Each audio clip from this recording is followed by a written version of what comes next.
Hey there, weary time traveler. You're not some wide-eyed pioneer from a children's storybook. You didn't come here to offer gratitude. You're here because against all odds, you're still breathing. You're among the handful who endured the treacherous ocean crossing, the raging fevers, the gnawing hunger, that brutal first winter that claimed half the colony before spring's mercy arrived. You've witnessed friends waste away to nothing, seen your own fingers turn ashen from relentless cold, watched helplessly as hearth fires dwindled one by one. Now, as autumn lingers stubbornly and the air reeks of sodden timber and stale smoke, they're telling you to celebrate with people you barely know, eating food your stomach can scarcely tolerate, maintaining this fragile truce that persists only because Massasoit's people have chosen, for now, not to let you fail completely. Before we gather around this legendary table, do me a small kindness. Let me know where you're listening from and what hour your local clock shows. I'm always curious about who's joining this journey from across the globe. If you'd like early access to more of these slow historical unravelings, ad-free episode audio, or simply wish to support the show, you'll find the Patreon link waiting in the description. But for now, settle back, make yourself comfortable. Let's begin. You awaken chilled. Not the bone-splintering cold of deep winter, but that insidious dampness that seeps into everything, clinging, persistent, worming through wall cracks and saturating your clothes before you're fully conscious. The kind of cold that never truly leaves, no matter how many layers you pile on. Your eyes open to the gloomy interior, the air thick with the sour tang of wet lumber, old fish, and the mildew that's been creeping down the corner posts since midsummer. Another restless night. The straw mat beneath you has disintegrated to little more than dust in a sack. You can't tell if the sharp pain in your back comes from a splinter or your own rib protruding through flesh grown too thin. You rise slowly, joints protesting with that familiar dull ache. It's always worse at dawn, especially in your knees and fingers, those stubborn digits that refuse to straighten unless worked like rusted hinges. Your shoulders emit faint pops as you reach for weather-beaten boots, and that persistent crick in your neck reminds you of the night you gave up your bedding to a sick boy who didn't survive till morning. You never learned his name. The light is feeble at best. What little filters through the shutter cracks carries the hue of spoiled cream, grayed, dulled, stretched thin by exhaustion. Outside, wind fingers the hut's walls, teasing warped planks that never quite fit together properly. Someone once called this structure a home, though that feels generous. Shelter, barely. The floor is packed earth. The walls weep moisture. A small hearth crouches in back, long gone cold, its ashes damp to the touch. You checked in the night, hoping for lingering embers. Nothing remained. You pull your salt-stiffened cloak around you, its fabric mottled with old grease stains, mended at least 3 times with increasingly careless stitches. Where you once took pride in hiding repairs within the folds, now you simply crisscross whatever thread you can scavenge. A torn cloak still covers your back, running hands over your arms. You feel your bones pressing against thinning flesh. You're not starving, not anymore, but your body continues its slow retreat, weight vanishing differently now, gradual, quiet, permanent. Beyond the walls, a sneeze punctures the morning, followed by that wet, tearing cough that lingers too long. Edward, most likely. He's been ill since late summer. You can't fathom how he still draws breath, and you're not convinced he'll greet next week. Eventually, you stop listening. Survival here operates on brutal arithmetic. If he lives, he lives. If not, he joins the silent majority. Rising, you shove against the stubborn door, throwing your weight against uncooperative wood until it groans open on protesting hinges. Damp morning air greets you, not quite freezing, but raw enough to raise goose flesh through damp fabric. The sky hangs low and colorless, pale clouds sagging toward the tree line, muting everything beneath them, even the yellow leaves now darkened by mist. Stepping outside, you inhale air flavored with wood smoke and wet bark as thin fog rises from rain-slick earth where cold meets yesterday's storm. Your boots sink slightly in the softening ground. The colony lies quiet, half-built cabins hunched along the muddy clearing, chimneys exhaling thin smoke trails. Some roofs remain patchworks of thatch and tarpaulin. Many windows are mere holes veiled by ragged cloth. The entire settlement feels provisional, as if constructed hastily by people who never planned to stay. Which, you suppose, isn't far from truth. You nod to a woman hauling a water bucket, but she doesn't reciprocate. Her gaze stays downcast, her uncovered hair matted, hands chapped red. You think you remember her husband's name, but he vanished weeks ago. You don't ask. Nobody asks anymore. Questions invite answers, and no one has energy for those. Passing cabin rows, you skirt the burial plot, just uneven earth now, grass struggling through disturbed soil, wooden markers tilting drunkenly in the wind. 67 at last count. Some say more. You help dig the first dozen graves. By 30, you stop counting. By 40, you stop feeling. Memories surface unbidden. Snow sifting through roof beams last winter. Breathing through cloth to keep lungs from freezing. Chewing boiled leather and sawdust broth. Frost coating interior walls. Men weeping in darkness. Thinking themselves unheard. Rationing moldy biscuits. Hiding flour. Giving thanks for weak broth. Compared to that, this autumn chill feels almost merciful. Almost. Near the common house, a cluster of men murmur. You drift toward the sound without meaning to. Most wear cloaks or furs, though none appear warm. One shoulders a scrawny rabbit, barely worth cooking, while others cradle baskets of herbs or roots. Someone pokes at dried corn. Chuckles surface, but there's no warmth in them, just noise to fill emptiness. The word Massasoit surfaces, then feast. You blink, thinking you misheard, but the word repeats, louder now, absurd as harvest during famine or parade in a graveyard. Nobody laughs. A man explains woodenly. Orders came yesterday. We're to gather food, set a table, make a showing. Another mutters about diplomacy. Someone calls it celebration. You glance between burial ground and cabins with their weeping walls, barefoot children coughing as they pass. What exactly is there to celebrate? As the group disperses, you remain, cold creeping beneath your cloak, studying the smoke rising from a nearby chimney. A crow's sudden cry makes you flinch. The unchanged sky threatens more rain, while talk of feasting dissolves into morning air, leaving you standing in this half-formed clearing that dares call itself a town. Shutters tilt like broken wings. A newcomer might mistake the place for a construction site abruptly abandoned, not a settlement clinging to its second year of life. Between the cabins lie the skeletal remains of unfinished projects. A grain storage frame with beams charred from careless embers, a half-dug fence trench now choked with weeds. Makeshift benches wobble under the weight of men who've forgotten how to sit upright. Everywhere you look, tools lack handles, barrels leak at the seams, ropes sag with rot. When the wind catches loose shingles, they clatter like bones against a drumhead. Westward, the burial ground presses against living spaces with uncomfortable intimacy. Fresh mounds and weather-flattened graves sit barely a stone's throw from doorsteps. Crosses fashioned from broom handles and stripped saplings lean at haphazard angles, their crude arms bound with twine. You count automatically, 40, 50, then stop because the numbers shift in your mind like sand. The governor's son flashes in memory, fever-bright cheeks glazed with sweat. Then your bunkmate, too weak to lift his blanket during coughing fits.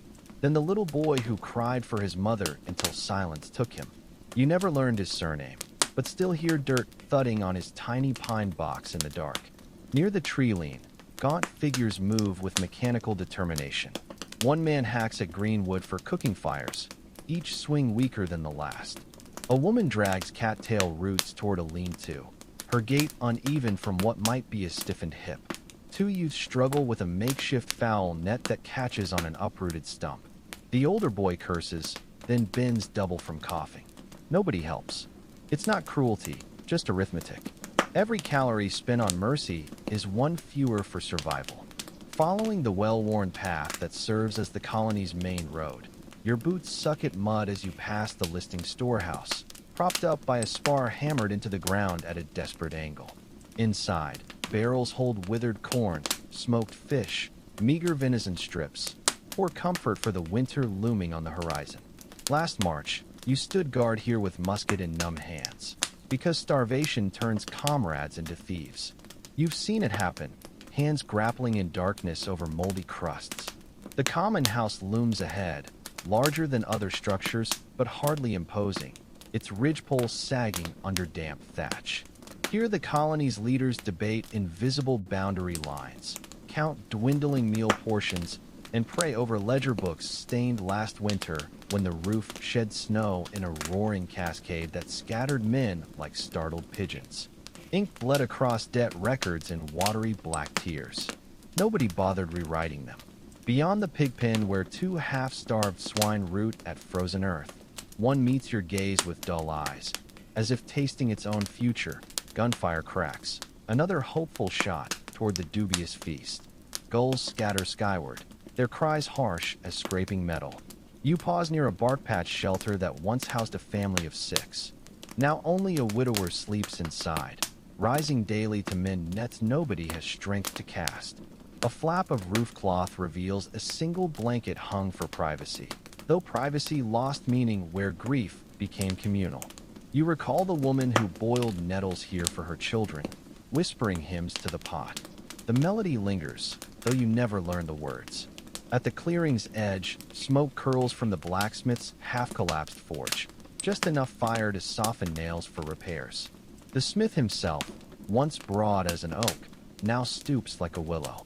His teenage apprentice turns a cracked hinge in the coals, their gaunt faces glowing copper in the firelight. Sparks rise like ephemeral stars in a sky that refuses to brighten. Pulling your cloak tighter, you survey the horizon. The Atlantic lurks a mile east behind, dunes scoured flat by nor'easters. Most mornings bring the salt smell before the water's visible, but today only smoke, damp earth, and decaying leaves scent the air. Somewhere beyond 3,000 miles of heaving gray waves lies the country you left, a place fading even in memory, as if seawater scrubbed the details during the crossing. You remember instead the voyage's stench, the ship's unnatural roll, the shrieks when the mainmast groaned in a gale. The carpenter's wife buried at sea, her shroud weighted with stones while others prayed they wouldn't be next. Movement catches your eye. A man in a patched jerkin stacking stones around his chimney base. Your former bunkmate's brother.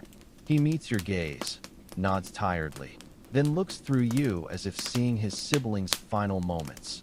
The fevered nonsense, the convulsions you both restrained him through, that last rattling exhale. You recall the hollow emptiness that settled in your gut and never quite left. Hunters bicker about shot sizes near the trees, voices cracking with desperate hope. You know why they persist, the Wampanoag Treaty. Without their guidance on crops, medicines, and fields to avoid, you'd already be bones in sandy soil. Even the stubborn admit this privately. Yet the alliance remains fragile, stitched with necessity rather than trust.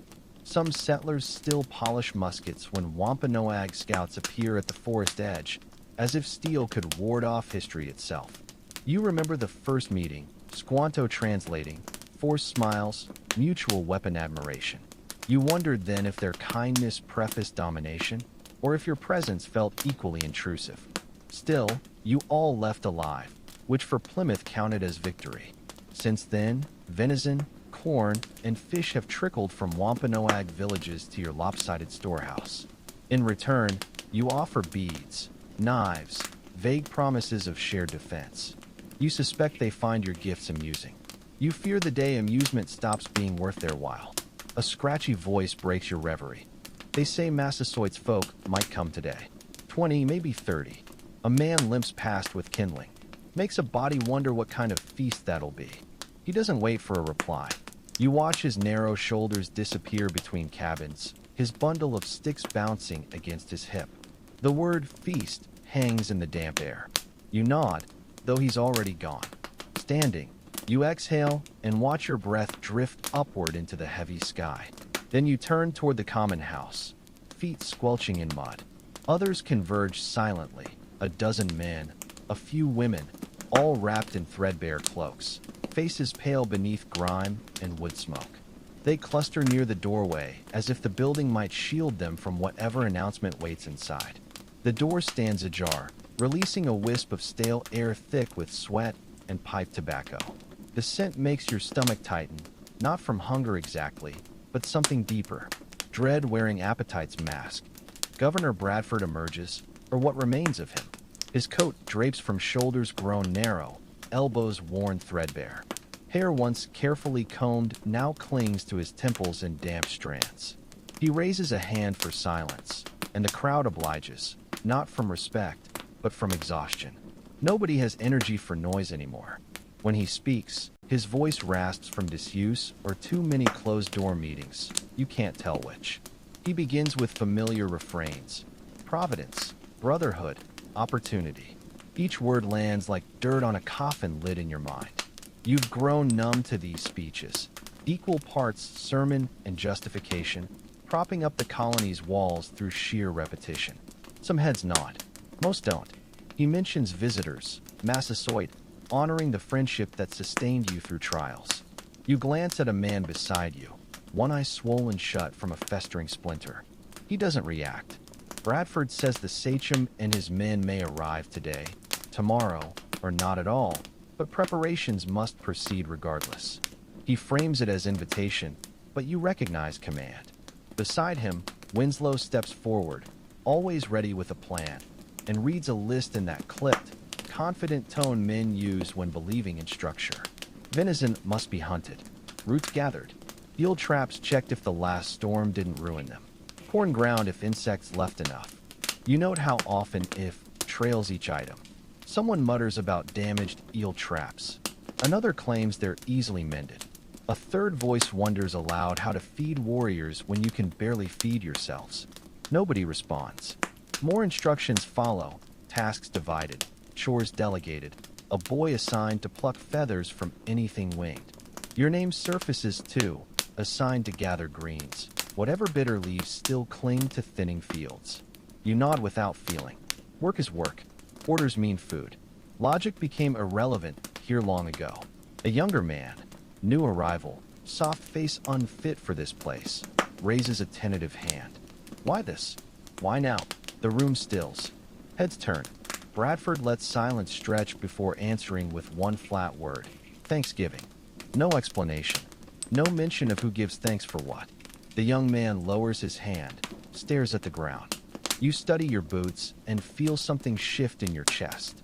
Not anger, not sorrow, just that hollow echo when hunger collides with forced meaning and cancels both out. Thanksgiving. You roll the word in your mind like a stone in your palm. Thankful for what? That your body still moves? That your cough hasn't killed you yet? That you didn't perish on the voyage or last winter or the winter before? You suppose that's something. The meeting dissolves. No sudden movements. No cheers. Just shuffling feet and creaking leather. You step back from the doorway as drizzle begins.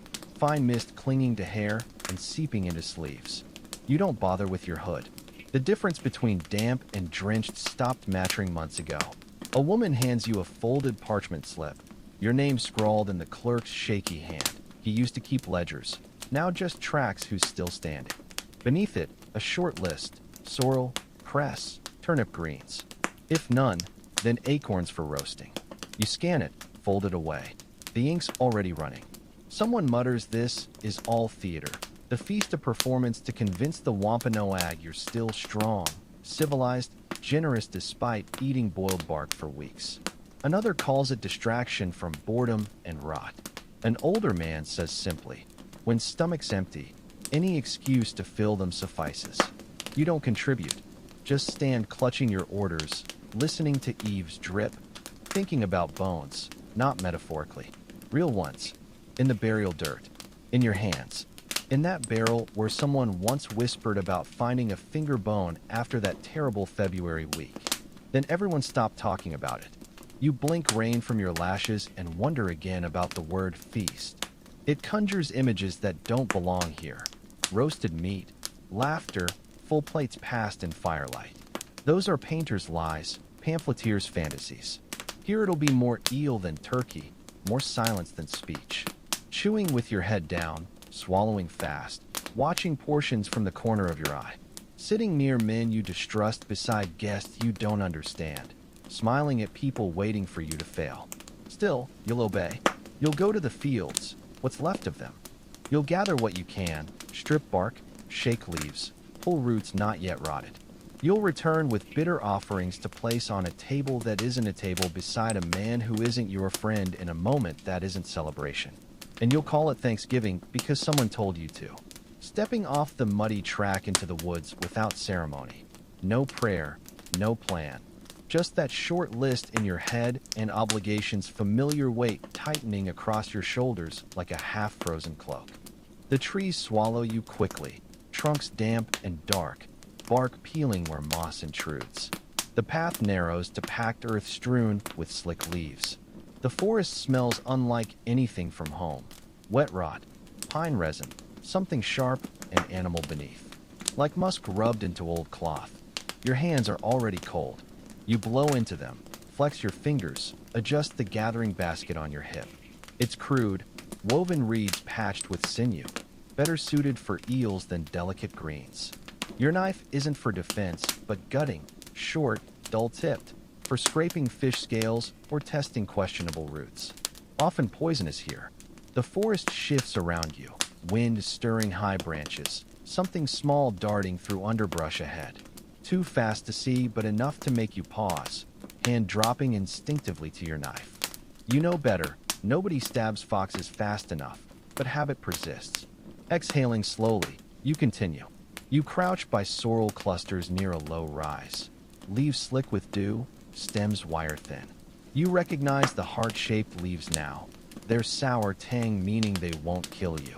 You pick a handful, wipe off dirt with your sleeve, tuck them away. Not much, but they'll add color to the pot. Maybe mask worse bitterness ahead.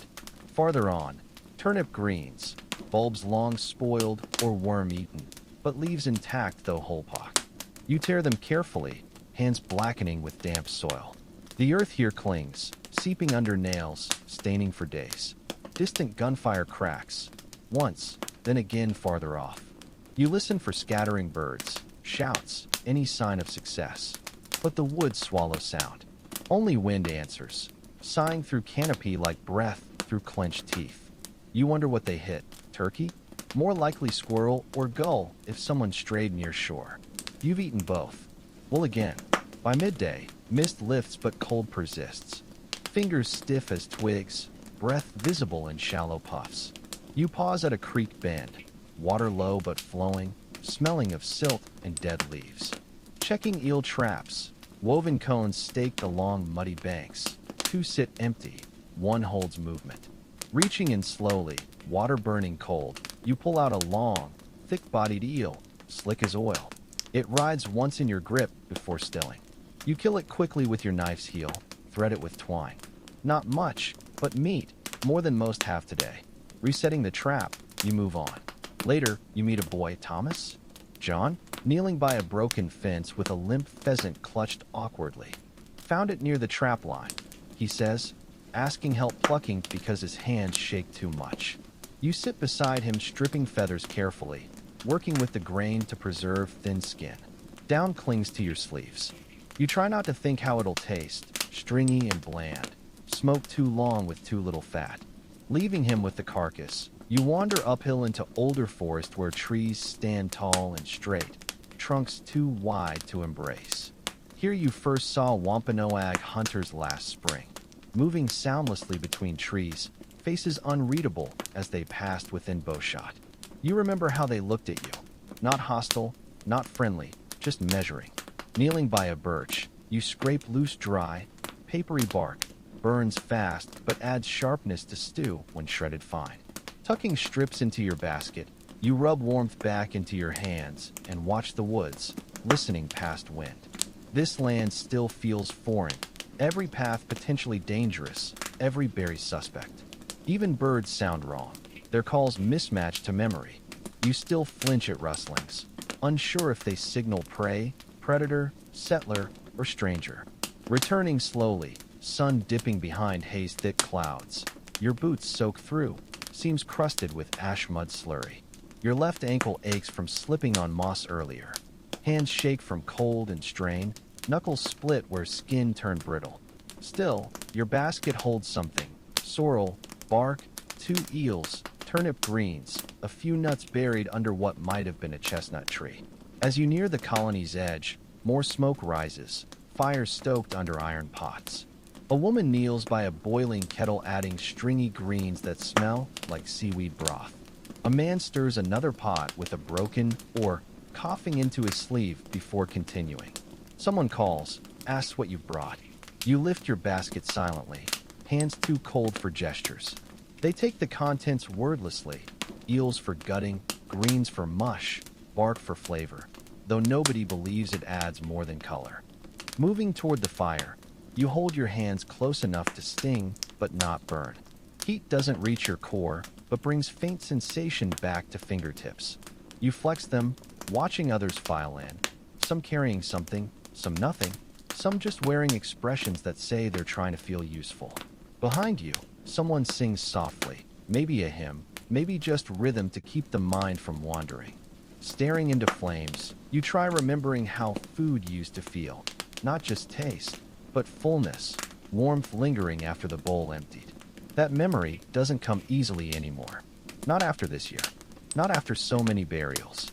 You think of the feast again, the not table, the not friends, the not celebration, and wonder how the Wampanoag will see this. Your smoke, patchwork homes, threadbare clothes, dull eyes. You wonder if they'll find it pathetic or recognize what you try denying. You're barely surviving, still don't know what you're doing here. The fire cracks. Someone laughs. Short, sharp, unexpected. You turn, but the sound's already gone. Holding your hands out again, palms open, you watch steam rise from your sleeves. The warmth helps. Not much, but enough to keep going. You're crouched near the common house now, arranging strips of smoked fish on a warped plank, serving as a platter. The fish glistens dark with oil, edges charred black, skin curling away like burnt parchment. It smells of brine, wood smoke, and something faintly sour you try not to think about. You smooth the pieces into neat rows. Not because presentation matters, but because something about this day demands carefulness. Everything else has been rushed, crude. If this is to be a feast, even a hollow one, perhaps the food should look orderly, even if no one will care. The wind shifts as you work, carrying smoke from the northern cabins. Voices rise behind you. First murmurs, then sharper tones. You pause, hands resting on the plank's edge, and turn just enough to catch the words riding the damp air. They're here. Someone repeats it louder, as if saying it twice might make it real. You rise slowly, wiping fish oil from your palms onto your cloak before scanning the trailing. Movement first, a ripple in the underbrush. Then shapes emerge from the woods in a slow, deliberate line, as if the forest itself is exhaling them. You see them before hearing them, tall, upright, composed. Their strides are long but unhurried, neither hesitant nor faltering. At the front walks a man adorned in ochre and deep red, chest bare despite the cold, a woven cloak draped across one shoulder like royalty's mantle. You need no introduction. That's Massasoit. Dozens follow him. Not a token delegation. Dozens. You count automatically. 25? 30? More. Some carry bows, others long staffs. None appear nervous. They move like they've done this before, or perhaps like they don't expect to be impressed. Their expressions give nothing away. Not cold, not friendly, just still. A murmur spreads through the settlers, soft, quick, uneven. Boots scrape packed earth as people shift uncertainly between standing still or stepping forward. A woman fumbles a pot lid. It clatters to the ground. No one scolds her. All eyes stay fixed on the tree lean as the Wampanoag approach, steady as an incoming tide. You recall Winslow's whispered instructions last week. Don't stare. Don't gesture left-handed. Don't speak first. Don't smile too wide. Don't show teeth. Don't point. Don't touch ceremonial items. Don't ask questions. Don't offer too much or too little. The rules blur now. The only one that feels certain. Don't make mistakes. Massasoit stops just before the clearing. His gaze sweeps the cabins, the gaunt settlers, the struggling fires, this pathetic imitation of order. He says something to the man beside him, a lean figure with painted cheeks and bone necklace, who replies without taking his eyes off the houses. You can't hear the words, wouldn't understand them if you did, but the tone isn't mocking. Not amused, just observant. More Wampanoag emerge behind the main group. Some young, some old, some adorned in patterns you don't recognize. Face paint varies, reds, whites, blacks and lines and swirls that surely mean something, though you've never dared ask. One man's face is split clean down the middle, white left side, red right. Another wears black armbands and carries a woven basket slung over his shoulder. None speak loudly. None look confused. None seem uncertain why they are here. A cluster of settlers starts forming a greeting line, then hesitates. Someone whispers for the governor. Someone else says he's already coming. You spot Bradford moving briskly from the common house, Winslow trailing. The governor's coat looks newly brushed. You notice with dull irritation someone polished his boots. His face, though, is pale and pinched, raising one hand palm out. He says something you can't make out, likely about friendship and gratitude under heaven. Winslow translates. The words sound rounder, more fluid in his mouth. Massasoit listens, says nothing at first, then speaks, calm, low, his voice barely carrying over the wind and drying leaves. Winslow listens, nods, translates back. More words about peace, sharing, observing harvest, coming together. You hear the diplomatic shapes, but not the spirit. This isn't a sermon or story, it's a performance. Everyone pretending the hardest parts of the year didn't happen, just long enough to get through the next 2 days. You look again at the Wampanoag line. More faces now, more eyes watching without staring. They're assessing everything. Your shelter's quality, your arm's thinness, your firewood's state, the watery stew's smoke, the chipped blade at your hip. You wonder what they see, barely clothed, barely fed, barely functioning. You wonder if they find you pitiful, dangerous, or already defeated. A child sneezes behind you. Someone hushes too harshly. The sound cuts like a whip. Massasoit's eyes flick toward it, then back. The silence afterward feels pressurized, like everyone's holding their breath tighter. Bradford steps back, gesturing the crowd to do the same, clearing a path. The Wampanoag don't walk among you. They walk toward the space set aside for them. Rough benches and planks near the central fire, arranged with whatever symmetry could be managed since feast was uttered. A few hastily cleaned stones form a boundary. You don't know what it represents. Nothing, maybe. Or everything. You're nudged toward the welcome circle. Every motion deliberate under watching eyes, both neighbors and newcomers. You don't know what expression you're wearing, gratitude, weariness, respect. You just try not to stumble. Shoulder to shoulder with men you barely speak to normally, you hear scripture murmured. A woman's clasped hands tremble. You can't tell if she's praying or holding herself together. The Wampanoag keep coming. Still more now. Their ranks orderly, pace unbroken. Their footsteps make almost no sound on wet earth. You catch feather rustles, leather strap creaks, the faint clink of bone and shell. None laugh. None speak out of turn. Whatever performance this is, they're not improvising. You stand still, hands at your sides, watching them come. You're seated now, seated being generous. No chairs, no proper benches, just damp logs dragged near fire. Planks perched on rocks, cleared grass patches still soft from last night's rain. The arrangement is loose, settlers clumped unevenly, Wampanoag seated separately, but not entirely apart. No one's sure if this is gathering or standoff. Maybe both. A low fire burns at the center, smoke curling sideways in shifting wind, sometimes stinging eyes, sometimes vanishing. Around it sit dishes or rough equivalents, bark platters, stone slabs, carved wood scraps. On them rest the day's offerings, by some measures of bounty, by others a list of things barely qualifying as food. You stare at the nearest pile, venison strips blackened at the edges and tough as old rope, corn mush swimming in pale grease, something green and wilted that might have been turnip leaves once, a half-boiled pheasant with legs splayed unnaturally, skin splitting where the meat overcooked unevenly. Someone added herbs, but it smells more like moldy hay than seasoning. No one says grace. No unified blessing marks the occasion. Just murmured words here and there. Some settlers whispering scripture. Wampanoag speaking softly among themselves. No signal the meal's begun. It just starts. A man reaches forward, bread is lifted, a woman passes a stew bowl. No protests. No waiting. You eat slowly, not from politeness, but because your body distrusts abundance now. It's learned suspicion of plenty. Taking venison, your teeth work through sinew until your jaw aches.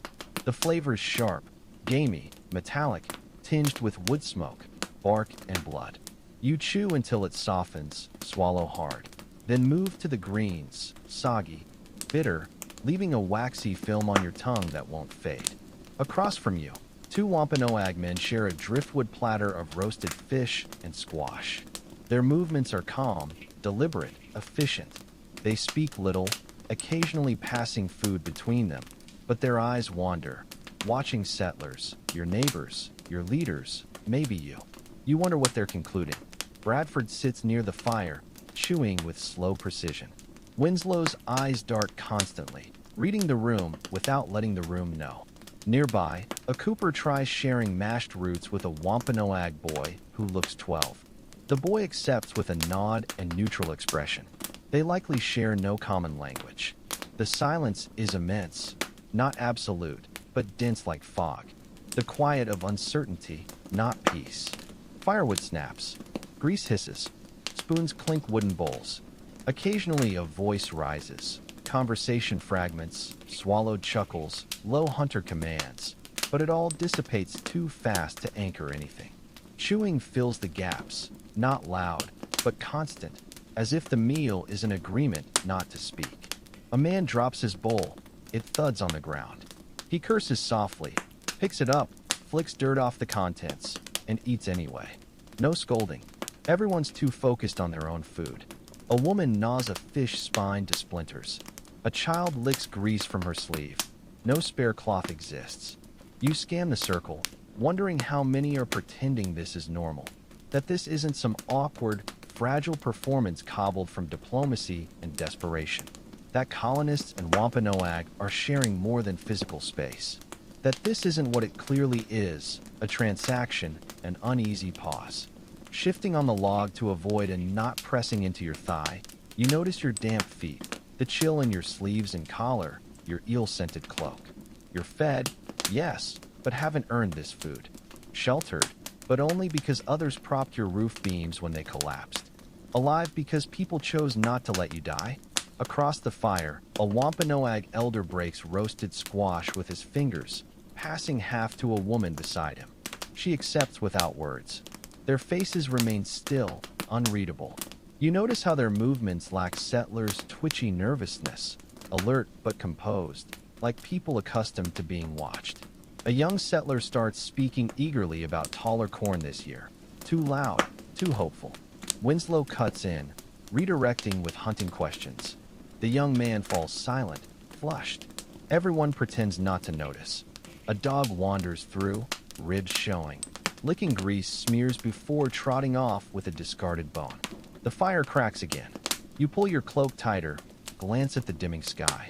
Evening's coming. It's hard to gauge time. This gathering has no rhythm. No toasts, no speeches, just slow motion from hand to mouth, bowl to lap, bite to chew. You take another venison piece, force it between sore gums where two molars came loose last month. The meat's stringy, dry-edged, tough-centered. You chew carefully, swallowing more from instinct than desire. Beside you, a man wipes his fingers on a cloth scrap. You realize you've been eating silently for 10 minutes. Spoken to no one, been spoken to by none. Yet you're part of something. However strange, however brittle, a shared action, collective chewing. Reaching for corn mush again, you pinch off a piece. The grease coats your tongue. You try not to wince. The fire's burned lower now, its glow flickering more than shining, catching smoke and faces unevenly. You've eaten enough to feel uncomfortable, but not full. No one here eats to fullness. The food's gone cold on most platters, half consumed or ignored for less bitter portions. Grease has congealed, mush stiffened. Ash drifts across a bowl near your feet, unnoticed or ignored. People shift more now, rubbing arms, clearing throats, eyeing the sky as if wondering whether to leave. But no one does. A flushed young settler leans toward a Wampanoag man across the fire, speaking slow, loud English, not cruel, just mistakenly thinking volume bridges language gaps. "Thank you," he says, drawing out syllables like they're weighted. "This is good." He gestures broadly at the food, fire, tired gathering. The Wampanoag man tilts his head slightly, blinks, then turns to his companion, saying something fluid and quiet. A third man chuckles, not cruel, but the sound travels down their line. The settler attempts a sheepish smile, looks down at his hands, and speaks no more. You watch this unfold from the circle's edge, saying nothing. You've learned better. Nearby, Winslow intervenes with the interpreter again, smoothing over an older settler's awkward attempt to share a wooden cup. His body angles turn discomfort into ritual. He's grown adept at this, translating half gestures and overreaching goodwill. But even he looks tired. The Wampanoag respond with short, polite phrases, but the meaning doesn't stick. The fire pops loudly. A child yelps, gets hushed too hard. The Wampanoag ignore it or pretend to. Or perhaps it's nothing to them. You realize with dull surprise you've no idea what counts as rude in their eyes, what's foolish or reverent. You've only been told what not to do. The meal's sounds continue around you, chewing mostly, not loud but constant, filling gaps between occasional voice rises and falls. Someone cracks a bone for marrow. The snap echoes sharply. Another scrapes a pot bottom with a broken spoon, metal grating would like teeth on stone. A bowl tips. A dog whines, gets kicked away, not harshly, just firmly. And through it all, that murmur of untranslated syllables, rising, falling, soft, sharp. A language you've never truly heard clearly despite months surrounded by it. It floats like smoke, curling around firelight, slipping between conversational gaps.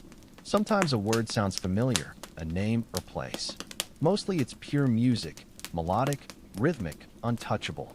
Glancing across the gathering, you realize the Wampanoag seem entirely at ease, not relaxed exactly, but composed where settlers twitch and fidget. They sit straight, limbs loose, eyes unafraid. One, a tall man with white paint across his nose, carves something with a stone blade, fingers working smoothly even as he speaks. You've never seen any shift awkwardly or stumble in gestures. They know how to be here. You don't. Settlers whisper nearby, low, halting sentences between elbows. Did you hear what he said? Was that about hunting? What if Massasoit dislikes the food? Hush, they'll hear. You hear the worry, not fear of violence necessarily, but fear of failure, of being misread, of this fragile stillness breaking if someone speaks too plainly or laughs wrong. You don't join the conversation. Nothing to add. Your throat's dry, mouth still ash and salt flavored. Thoughts feel distant. Your body's present, but the rest of you observes from a few feet back through fogged glass. Picking at a fraying sleeve seam, meant to fix it days ago, you notice someone standing, passing leaf-wrapped items, roasted chestnuts maybe, or boiled roots. Some settlers accept eagerly, others decline. One man asks what it is. The Wampanoag youth distributing it doesn't answer, just moves on. No offense taken, but no explanation given either. The gift is offered, not explained. The wind picks up, fire stutters, smoke swirls into your eyes. Blinking, you turn your head slightly and realize how crowded the circle has become, not with bodies but noise. Not loud but layered. Fire, words, scrapes, chews, log creaks underweight. All happening at once, making solitude impossible even when nobody looks at you. Yet you feel profoundly alone. You stand. Nobody stops or notices.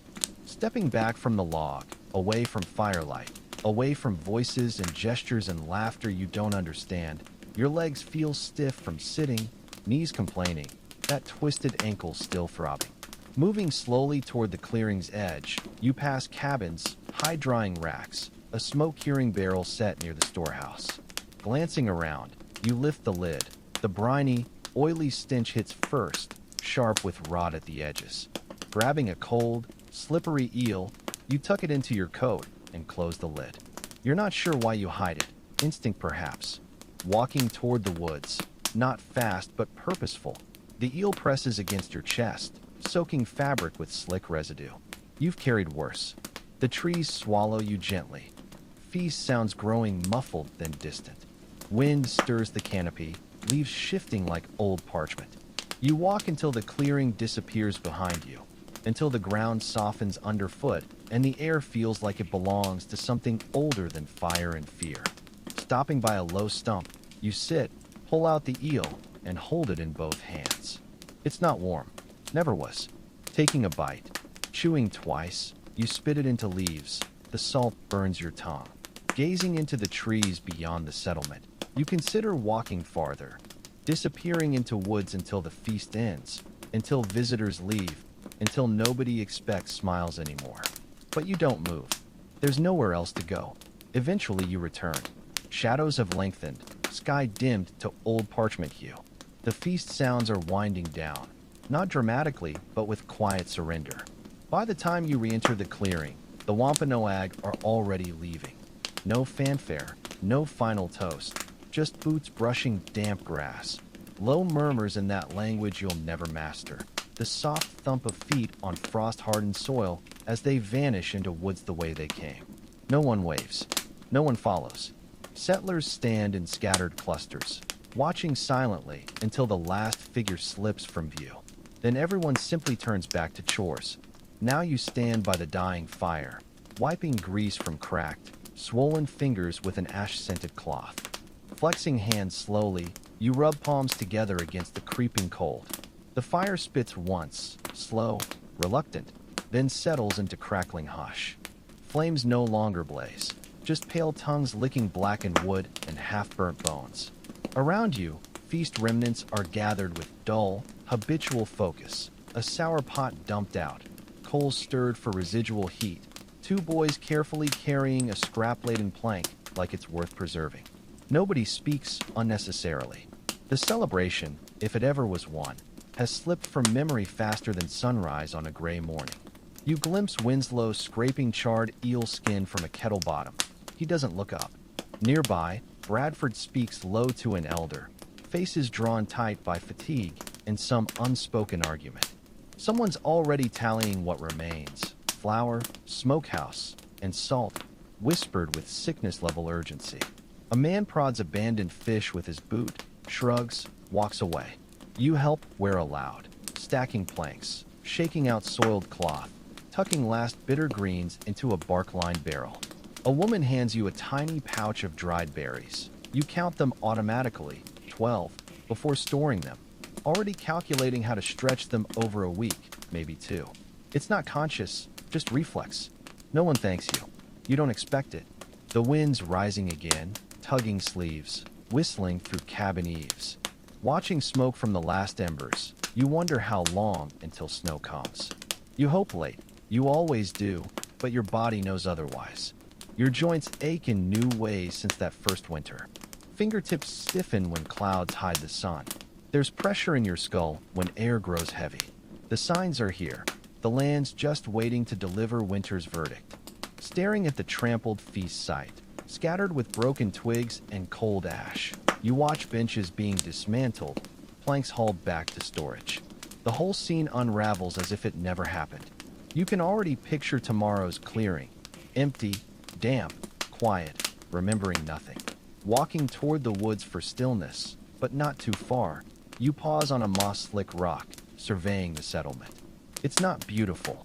Never was. Just cabins and wood piles, leaning fences, patchwork roofs. But it's what you have. What you're expected to defend come spring when the world starts shifting again. You think of treaties, tense negotiations, promises made with tight smiles and clenched hands. How fragile the balance feels. How one harsh frost, one missing barrel, one whispered accusation could tilt everything back toward violence. You wonder how long the Wampanoag will tolerate you, what they whispered in their language when fires dimmed, whether the feast meant anything to them, or if they left thinking what you've begun suspecting, that this was all for nothing. Back at the fire, Bones are being sorted, not for burial but boiling. There's fat to render, broth to make, warmth to steal from marrow. Joining quietly, your numb hands gather lighter bones, placing them in a pot already blackened from overuse. Their rattle against metal sounds like dice, like teeth, like broken things repurposed for survival. Later, you steal a mold-edged bread crust from a cooling board, scraping off the worst before chewing without tasting. You think of the eel left in the woods, the boy who gave you the shell. You think of nothing for a long time. As light fades completely, final tasks conclude. Pots scrubbed, fires banked, barrels sealed. People drift to cabins without good nights. No prayers, no songs, just boot shuffles on cold ground and door hinges creaking shut. Entering your shelter without lighting a lantern. No need. You know every inch by now. The sagging roof, the drafty cracks. You shed your cloak slowly, wincing at complaining shoulders. Your hands stay sticky with grease, no clean water left. Wiping them on your trousers, you move toward your bed. The flattened straw exhales mildew and old sweat as you lie down. Boots still on, too tired to remove them. Not even sure you'll sleep. Your body hums with restlessness, not hunger or pain, just the echo of something stretched too long finally sagging. You think of coming weeks, colder nights, shorter days, tools needing mends, food that won't last. The rationing chart on the common house wall. How many names remain to feed? Who's strong enough to survive another February? You try not to recall last winter, but it intrudes anyway. The baby who stopped crying, the week of boiled leather straps, the gull picked clean after circling graves. The wind scrapes the walls. Beams creak above you. Pulling your cloak tighter, you stare into the dark. No comfort in silence. No peace. Just the quiet relief that this, whatever it was, is over. That no one expects anything from you tonight. That for once, you don't have to smile. You close your eyes. You try not to dream. The shell feels warmer than it should when you dig it out from your cloak's inner fold, as if the firelight has seeped into its curves. You've taken to carrying it these past weeks, your fingers tracing its ridges whenever the wind howls too much like the ship's rigging, or when the cabin's damp smell reminds you of mildewed biscuit barrels. Outside, the new minister's voice booms through the settlement, reciting psalms with the crisp enunciation of a man who's never gone hungry. Last winter, Edward used to wheeze the same verses through broken teeth, off-key, but alive in a way this performance isn't. His grave is indistinguishable now under the snow, one of 67 mounds blurred into the landscape. A fleck of dark red clings to the shell's spiral groove. Is it cranberry pulp from the feast? Or maybe blood from the acorns you pounded into meal last week? Memory ambushes you. The Wampanoag man in the badger skin hat who'd laughed when your mortar slipped, then silently demonstrated how to angle the stone. You never thanked him. You're stirring turnip mash when the shouting starts. By the storehouse, two men shove each other over a cask of salted cod. You took double rations last week. Liar, you're the one who. Then you see it. Their eyes darting toward the woods where Wampanoag hunters have just emerged with fresh venison. The way their voices drop mid-accusation. The performative anger masking shame. Everyone remembers the stories of that first starving winter, when fingers dipped into neighbors' portions under cover of darkness. Later, you catch the hunters watching as the guilty pair are sentenced to a day without meals. Their expressions aren't smug, just tired, as if they've seen this play before and know how it ends. You wake gasping, the dream still clinging. Massasoit's daughter handing you a clay bowl of stew. Her fingers brush yours, warm and calloused. Eat, she says in perfect English. But when you lift the spoon, the broth is full of teeth. Your teeth. She smiles as you choke. The shell is digging into your palm where you've clenched it. Outside, an owl cries, or is it a boy's laugh? You press your forehead to the frost-crusted window. Beyond the palisade, the forest is a black wall. Somewhere in that darkness, the Wampanoag are sleeping, dreaming, maybe dreaming of you. Spring comes early. The day the first crocuses push through the mud, you leave the shell on a flat rock by the creek, the same spot where you found the gutted deer months ago. When you return at dusk, it's gone. In its place, 3 perfect arrowheads and a twist of dried mint. For the first time since the feast, you laugh until your ribs ache. "You're wrong about them," says the widow Marsh one evening as she darns socks by your hearth. "They don't hate us." You don't answer. The fire pops, sending up a spark that lands on her apron. She brushes it away without looking. "I saw their children playing with Rebecca's boy yesterday. No weapons, no fear." She stabs her needle through wool. That means something. Outside, the wind carries the scent of turned earth and fish bones. You think of the arrowheads tucked under your bed, of the mint steeping in your cup, of all the words you've swallowed these months. "It means they're patient," you say at last. The widow's hands still. For a heartbeat, the only sound is the hearth crackling, a smaller, warmer echo of that long-ago feast fire. Then she snorts and resumes stitching. Ain't we all? That brings us to the end of tonight's quiet unraveling. The 2-day murmur of a feast history has swollen with meaning, though few who sat through it could say why. You weren't a founder or fighter or even a speaker of the right words. Just another starving settler in a half-built world, sharing silence with strangers who saw you clearer than you saw yourself. But the story doesn't end here. In the weeks that followed, the shell remained tucked in your cloak, sometimes pressed between your fingers during sleepless nights, sometimes forgotten for days until its edges brushed against your ribs like a half-remembered promise. You never saw the Wampanoag boy again, though sometimes, when the wind carried voices from the forest, you'd pause mid-task and listen for a cadence that never came.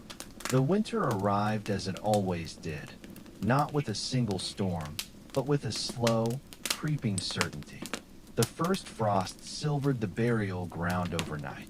The first ice thickened along the creek where you'd pulled eels, and the first hunger pains returned, sharper this time, as if your body remembered how close it had come to forgetting them. You watched the Wampanoag from a distance when they visited, trading furs for iron, demonstrating how to pack snow around storage pits, their movements still effortless where yours remained clumsy. You noticed how they never ate your food unless invited, how their eyes lingered on the muskets leaning against door frames, how their laughter sounded different when they thought no settlers could hear. Freer, fuller, like something unburdened. One morning in deep winter, you found a deer carcass left at the settlement's edge, freshly killed, the meat still warm. No tracks led away. No explanation was given. Some said it was Massasoit's doing, a gift to stave off desperation. Others whispered it was a test, to see if you'd take without thanking, or worse, without noticing. You ate your portion without speaking, chewing slowly, wondering if this was charity or a debt being tallied. By spring, the shell had worn smooth against your palm, its ridges softened like the memory of that uneasy feast. When the first ships arrived with new colonists, wide-eyed and loud with plans, you watched them unload crates of tools and seeds, their voices bright with the same certainty you'd once carried. They asked about the Wampanoag, about the land, about how God had preserved you. You handed the shell to a child who reached for it, saying nothing when their mother recoiled at its strangeness. History would call this a beginning. You knew it as an ending, of silence, of emptiness, of whatever fragile understanding had flickered between starvation and survival. The next Thanksgiving would be louder. The next winter would be milder. The next generations would tell stories about this moment that bore no resemblance to the damp firelight and wordless exchanges you remembered. But sometimes, when the wind smells of wet bark and the crows gather at the field's edge, you still taste bitter greens and salt on your tongue. And for a heartbeat, you're back at that half-made table, staring across the flames at people who owed you nothing, yet chose, for reasons you'll never comprehend, to let you live. If you'd like early access to more of these slow descents into forgotten moments, ad-free audio of the episodes, or simply wish to support the show, you'll find the Patreon link in the description. Feel free to like, subscribe, or leave comments suggesting other fractured histories worth examining. For podcast listeners, ratings and reviews help others discover these stories. Special thanks to supporters who make this possible, including our chroniclers Andrew S., Amanda Lampke, and Rich Davis. Sleep well, but not too deeply. The past has a way of whispering when the world goes quiet.